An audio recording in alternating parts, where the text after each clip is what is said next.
up, my friends, and welcome back to the Sounds of GU podcast.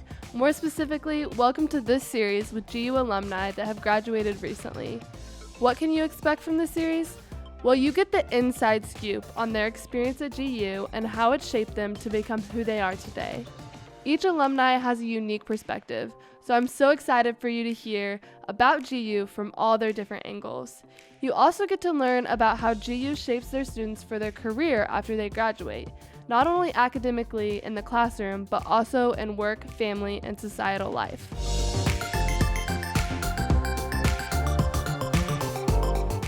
Today's alumni is Johnny Milabu. He graduated from GU in 2019 and is currently working for a company here in Greenville, Illinois. He will definitely tell you more about that later in this episode. Johnny and I met as a part of the Mosaic Scholarship program and have bonded over spicy Uno and deep conversations for a few years now. In this episode, you'll not only learn about the GU experience, but you'll also laugh until your tummy hurts. All right, let's do this. Hello, Johnny. Welcome to the podcast. How are you today? You know, I'm doing all right. Yeah. It's kind of raining outside. Wasn't really prepared for that or expecting that. Me either. But, you know, what can you do about that? It just started raining buckets, so that's weird. Yes, raining buckets. I've never heard that before. But Really? Raining cats and dogs, maybe. Okay, I know that one. Buckets. Maybe because you're a basketball player, you know? Yes. Buckets, yeah. Yes, that makes more sense. There you go. Yeah. So I know you pretty well, but for our listeners out there, you want to introduce yourself? I mean, yeah, do it like the whole run through or like yes, everything. We want to know every detail of your every life. detail. Okay. No, just How kidding. about I just do a short introduction? Your and name, wherever I leave off? yeah, your name, the year you graduated, your major, Okay. your Enneagram, that kind of thing. Oh, okay. Yeah. So my name is John Milabu, better known as Johnny Milabu to, everyone around this area. I graduated Greenville University in 2019. Started in 2015, came in as a bio major, ended up a CIS major. The last class with the official major on there. So, that's computer cool. information systems. Yes. Currently, I'm enrolled in the MBA program for the university, so hopefully, if all things go to plan, I'll graduate next May, so 2021. So Nice. yeah. As for my Enneagram, I'm a 3 wing 2, and I'm not gonna lie, I did a little research on this before, so I'd be a little bit I prepared. love it. So I guess that's like the charmer or the enchanter or something Yes. like that. I don't know what that means to my life beyond this, but someone once told me you don't know your Enneagram, you got to know that. So Yeah. I know it now. I have it ready. So if my boss ever asks me one day, I'll be like, this is it. So it's kind of more of a Greenville thing, Okay. but it also is very widespread too. Okay. But I love it. I think it helps me understand people better. Like knowing all the different types, I'm able to say, oh, you're this. But I also like how it's not like you're not in a category. Like you're not only a 3. Every person has aspects of all the types. Okay. So I like how it doesn't put people in boxes. Okay. So I told you I was a 3 wing 2. So tell me a little bit about myself. About yourself? Without putting me in a box. Okay. So the 3's name is the achiever. Okay. So a lot of your worth is found. I don't mean to tell, a lot of generally a type 3's worth is found in what they achieve and what they do. Okay. And they look for external affirmations of that. Okay. So a lot of athletes are 3's, and then the 2 is the helper, and that's what I am. And they just do a lot for other people. They're always willing to help, but it can be toxic sometimes to their mental health because, if you're constantly pouring out of your glass and your glass is never getting filled, Yep. then that can be tricky. I feel like that's why I have the wing 2, because I have a hard time saying no. Yeah. My schedule would be so full. Hey, could you help me out with that? Yeah, I got some space right there. I'll slide it in. There's 2 minutes on my way to this. I'll help you out. Yeah. Exactly. I get that. Yeah. For sure. So why'd you change from bio to CIS? That is a long story where there's multiple reasons. For short, I didn't want to take chemistry, for long. My father's a doctor, and I thought if I went to college, did this, and I was going in for pre-dental, I could, follow in the footsteps of the medical route, to please him a little bit. I'm the third born. And then I realized that, even though I was doing fine, doing well, it's not what I really liked and loved. From a young age, I had a really strong interest in computers and everything. So took an intro to programming class with Deloitte. And then after that, I was hooked, and I switched my major up That's to that. awesome. But yeah. Well, that story kind of, in a nutshell, describes the 3 as well, because it's totally a 3 thing to be like, well, I think my parents would want me to do this, so I'm going to do this. Well, my parents at a young age put a pressure on us, like, what do you guys want to do? And then, like, so my parents are Congolese. They're from the Democratic Republic of Congo. So for them, like, in Congolese culture, like, you have to know what you want to do at a young age. And my sister, you know, she went the pre-med route. She's doing that. Says she wanted to be a doctor. My brother, who's a year older than me, and this is what I do when I was a kid. I would always learn from, like, his mistakes. Yeah. He would be like, I don't know. And then my dad's like, what do you mean you don't know? You should know this. And I'd just be like, I want to be a doctor too, Dad. So that way I wouldn't have to deal with any of that. Avoid that conflict. Exactly. But you figured it out, and you got on the path that I did. You wanted to be on. So yeah, that is pretty cool. Any interesting facts, or what do you do in your free time? Any hobbies? Interesting facts. Like I mentioned, my parents are from the Democratic Republic of Congo. So over there, one of the national languages is French. So my parents wanted us to be able to connect with our cousins and family back home and everything. And, you know, there's obviously going to be a language barrier there and a cultural barrier just me growing up in the United States. So from kindergarten to 8th grade, my parents put my brother, sister, and I in a bilingual French school. So I am fluent in French. You know, I don't get to use it as often as I'd like to around here. But if you were ever in a situation and you needed someone to speak French, I'm there. I'm your guy. You know? But I also play volleyball. Not as much as I used to, you know. I was a part of the first men's volleyball official team here at Greenville University that started my freshman year. It's one of the main reasons why I came to Greenville University. So from time to time, I do like to partake in volleyball. Yeah, me too. That's very cool. Very cool.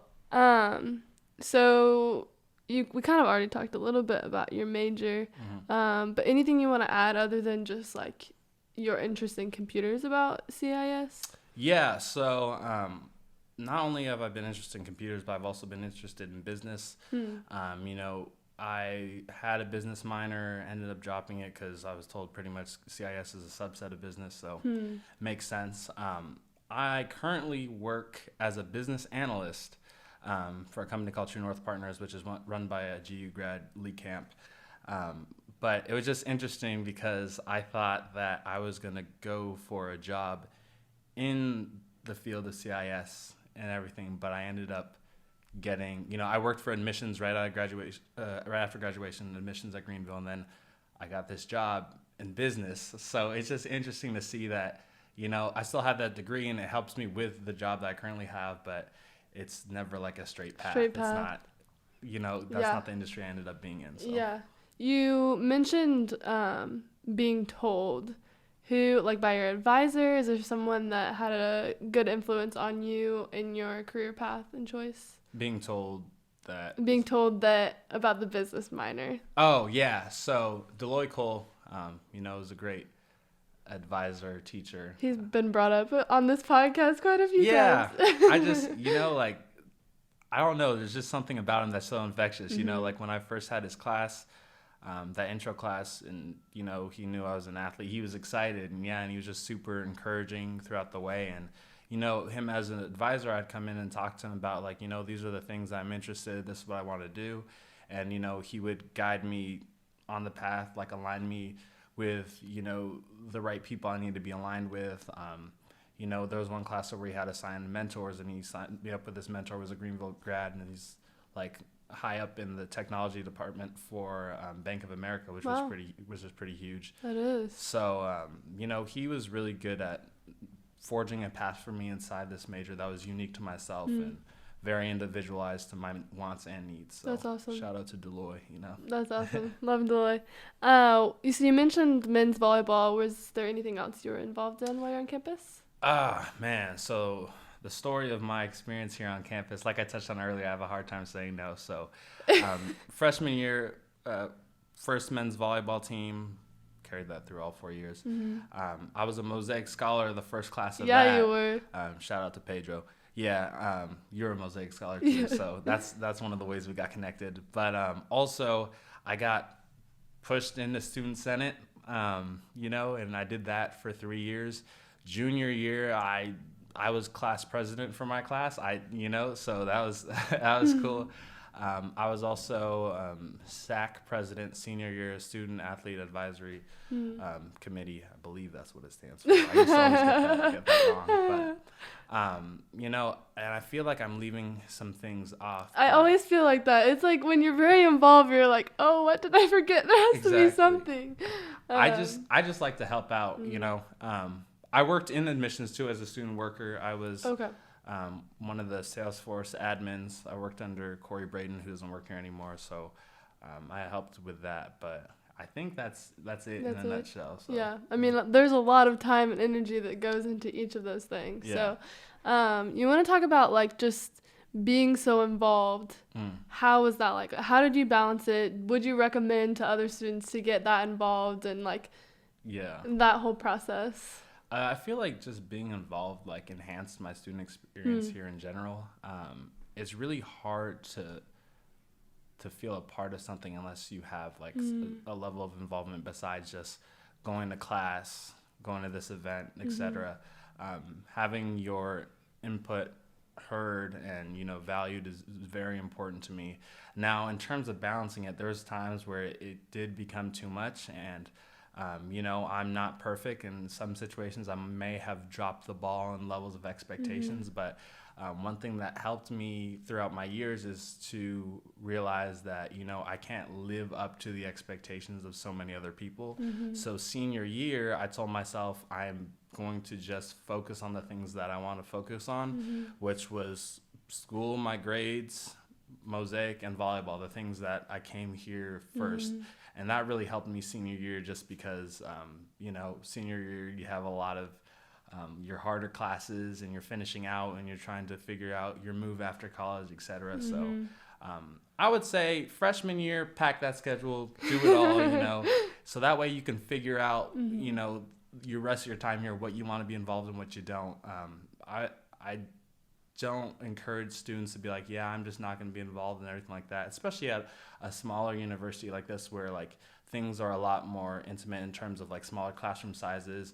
Literally like almost every person or at least heard their name. So that's a really great way to get connected.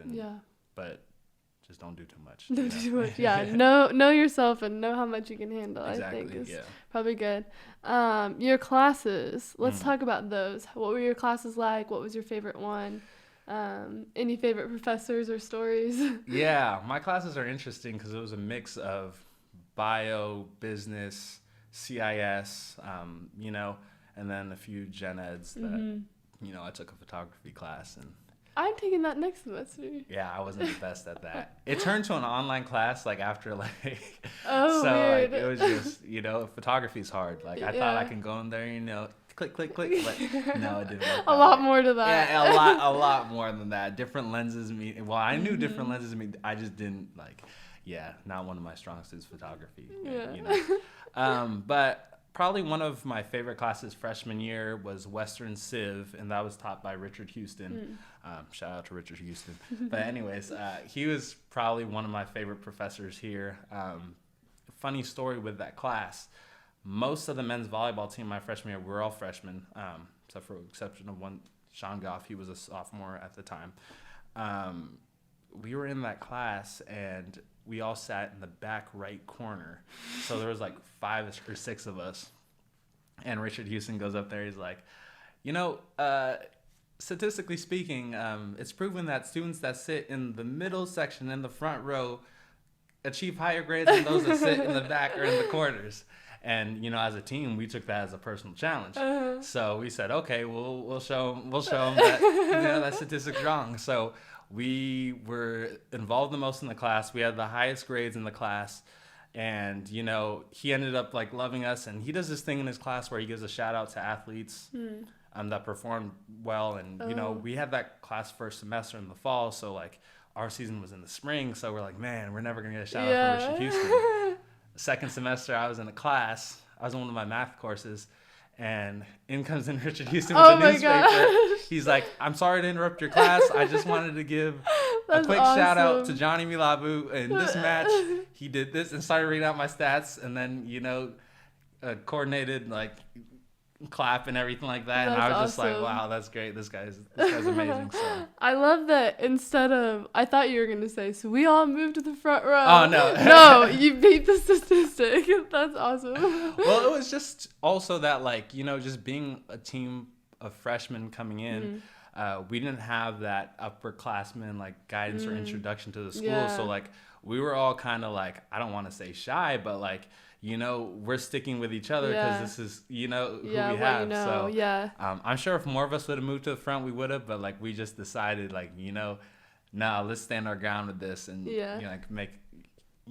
were a bright group of kids, I'd say. Like, we had a really great, like, high team GPA. We were just, I feel like a lot of us were socially awkward as a collective. Figuring things out. Yeah, exactly. Yeah, that's awesome.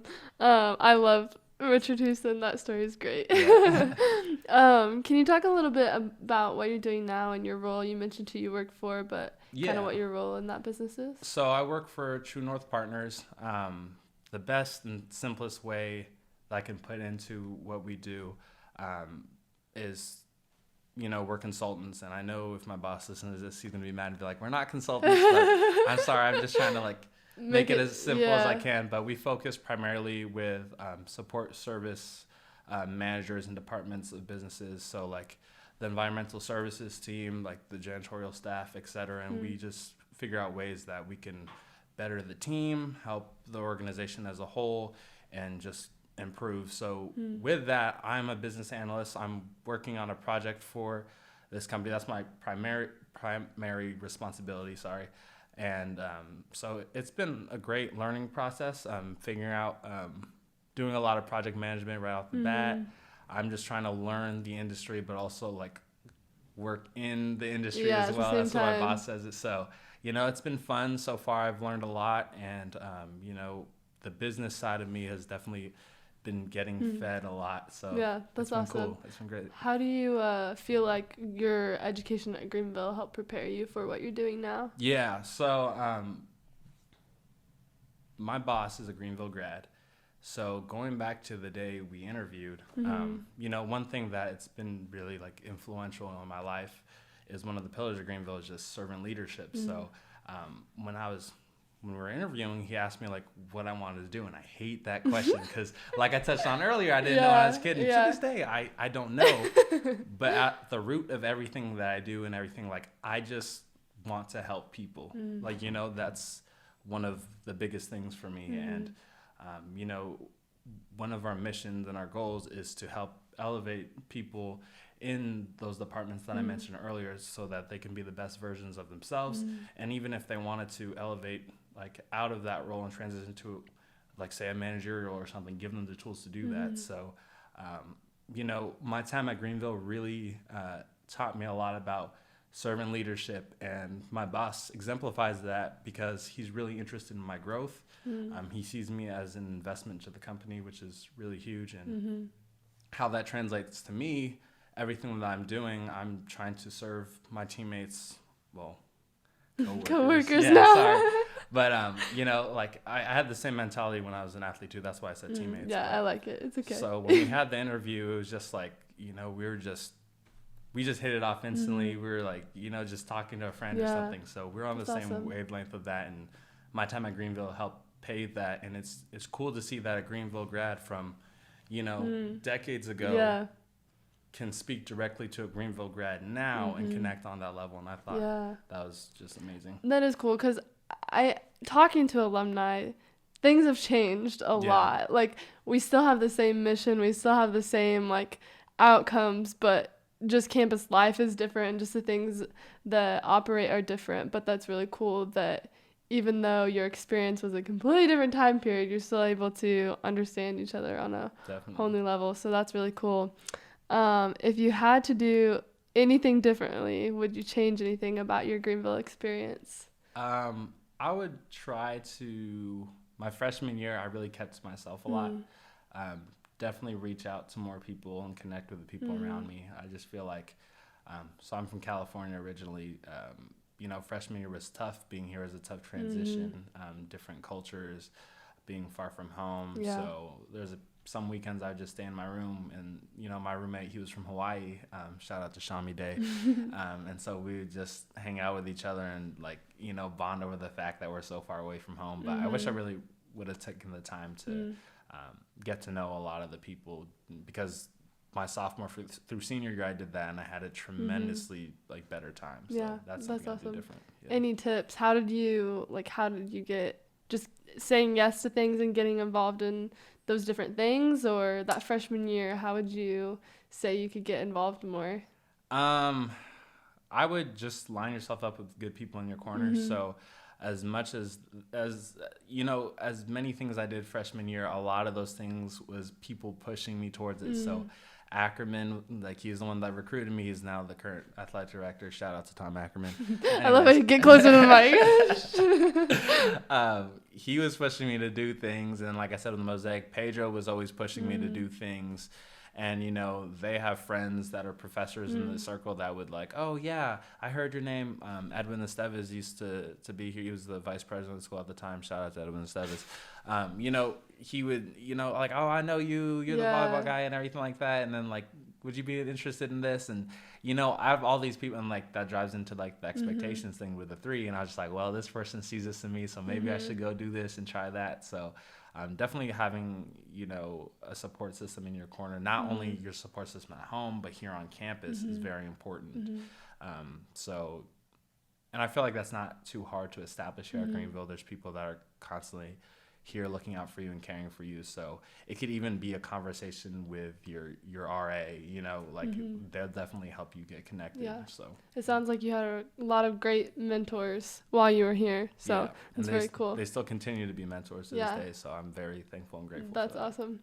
Yeah. What is your favorite GU tradition? Oh, it's just tough. So I'm a fan of All College Hike. A lot of people don't like it, but I love it. I'm also a fan of the freshman mugging. I thought that was really cool, because just all these new people, and then people that aren't freshmen, sophomore, junior, seniors, find their way to come in and get their mug too. So it's just a huge mingling. Yeah. But All College Hike is like that too, because you're walking and you might walk with this group for a bit, and then you accelerate, walk with this other group and talk to them. So I just feel like it's a really great, cool time. Yeah. So for anyone listening that doesn't know, All College Hike is the big hike we do. We take classes off. Classes are off, so that's School really cool. is shut down. Yeah, and some people, are party poopers and they just, take the day off. But if you want to hike, it's really, really fun. And we go out to Durley Camp and eat food and play on the lake, and the bass fishing team does boat rides. Those are always a good time.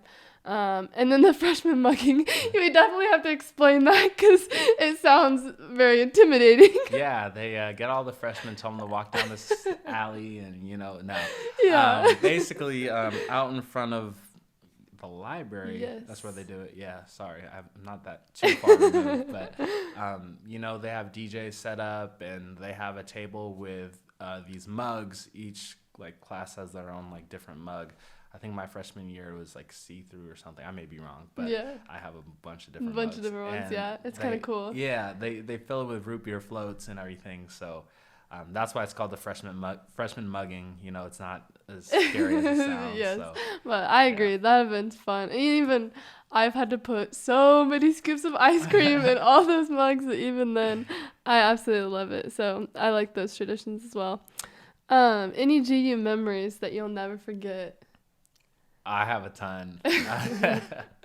Mainly when the men's volleyball team, just because those guys are my brothers, and we really grew together here. But I would say freshman year, the very first men's volleyball home game here, it was really cool. We gave out T-shirts. HJ was packed and everything, and we were playing Lincoln College, and it was just a crazy moment, because we were going out there and we had an opportunity to expose some people to men's volleyball, since it's not very popular out here. And we ended up winning the game, which was huge. Had a great time with my friends, and it was just it was just fun because that season, we were an all freshman team. All the starters were all freshmen. We'd be going into some team senior nights, and you know, we'd beat them. You know, sometimes they wouldn't shake our hands, but just because they were so upset, like we were just the underdogs completely. But that first game, seeing that support from the university students, but also professors, you know, there's this huge interest there, and can't forget the crowd when we walked out there, did our warm-ups and everything. It was just, it was an amazing moment. That's awesome. That's so cool. Any advice for current students or even prospective students that are looking at Greenville or college in general? Yeah, so I would, it's kind of hard because I worked in admissions too, so I don't want to. I want to give you real advice and everything, and not that admissions doesn't give real advice, but like I want to, like my own personal. Stick away Speak from that and not from your job. So Greenville was not my top consideration. You know, I got recruited here, and you know, Ackerman was a huge piece of that because you know, I did my visit. It wasn't the best experience, not because of the school itself, but just because like I missed my flight, I was sick everything. And so it was really easy for me to, you know, judge it based off of that. But I had a high school teacher, you know, whose name was Mr. White. Shout out to Marquise White. And he told me to just pull aside all those different factors and everything. Like, did you enjoy the campus? I said, yes. How are the people? Were they nice to you? Did they seem genuine and everything? I'm like, yeah, they really cared for me. I mean, like I said, the vice president and stuff is like my day when I visit, like came out running to me to welcome me. You know, like they really gave me the red carpet personalized treatment. Versus other schools that I visited, I was just another face in the crowd, etc. But you know, I wouldn't knock a small school experience compared to like a bigger school experience, because I know this generation especially just so focused on appearances and social media, but just you know, my experience going to a private Christian university versus my brothers going to a public 4-year university is just that I felt like I had more resources readily available to myself. I had people that really cared and focused on my development. And, you know, I was able to form stronger, more lasting bonds with people that, you know, I ended up being in weddings and stuff like that. We're still friends to this day, you know, even though I'm not too far removed. But I would just say, like, give the smaller schools a chance, you know, because the experience there are truly unique. And I feel like your time here will last and impact you more than your time if you went to another bigger school and you're just, like I said, a face in the crowd, just another number. What about current students? If you had to give me any advice, I got one more year left, so I got to make the most of it. Make the most of it. Enjoy every moment. Don't overload yourself because, you know, your next chapter is going to be the most challenging chapter. I mean, this is my first year out of college and hit with so many different things like COVID-19, you know, finding a job and et cetera. But just truly enjoy it. Spend time with not only the people you came in with, but those, you know, younger than you and everything. Really try to make an impact in someone's life, especially like, you know, if you're on a sports team, the freshmen on your team and anything like that. And, you know, sort of pay forward what, you know, those before you, you know, put into you. So that would be my biggest advice. That's good advice. Thank you, Johnny. Thank you for being on the podcast today. I enjoyed our conversation, and I think our listeners will have a lot of good things to hear. So I appreciate it. That's great. And, you know, it stopped raining buckets. It looks like. Maybe just sprinkles now. Thanks for having me. Yes, of course.